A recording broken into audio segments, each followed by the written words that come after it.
শিমুলিয়া ফেরিঘাটের এখানে যে সমস্যাটা সেটা হলো যে অনেকগুলো রেস্টুরেন্ট, মানে আপনি কোনটা চুজ করবেন এটা বিশাল মুসিবত।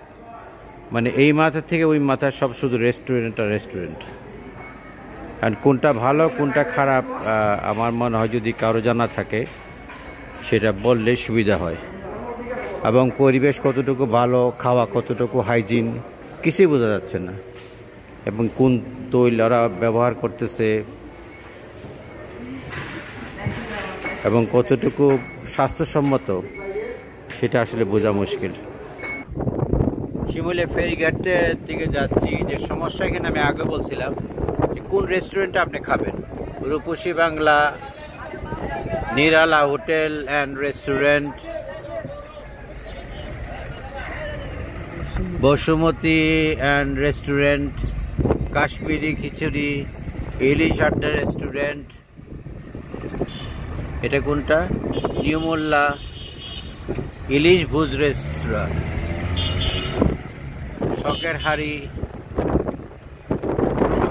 Chinese restaurant, Ilishbari restaurant, Kancha Lanka, Kutumbari hotel and restaurant, Rupali Ilish and restaurant.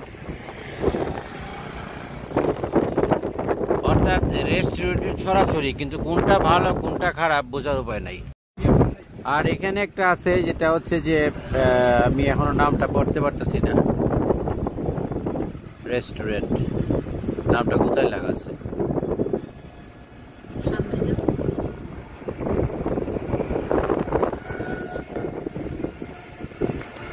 না কই, এটার তো কোথাও নাম দেখতেছি, তা আসো কি তাহলে ওর নাম লেখা আছে, এটা কি নাম, হ্যাঁ কই, হিলসা, প্রজেক্ট হিলসা। ও আচ্ছা, এটা হচ্ছে প্রজেক্ট হিলসা, সম্ভবত এইটাই বোধহয় বেশ নাম করা, প্রজেক্ট হিলসা। আচ্ছা ঠিক আছে। তো আজ পর্যন্তই। আজকে হচ্ছে 19শে জুন 2024 সাল, মাওয়া ফেরিঘাট বা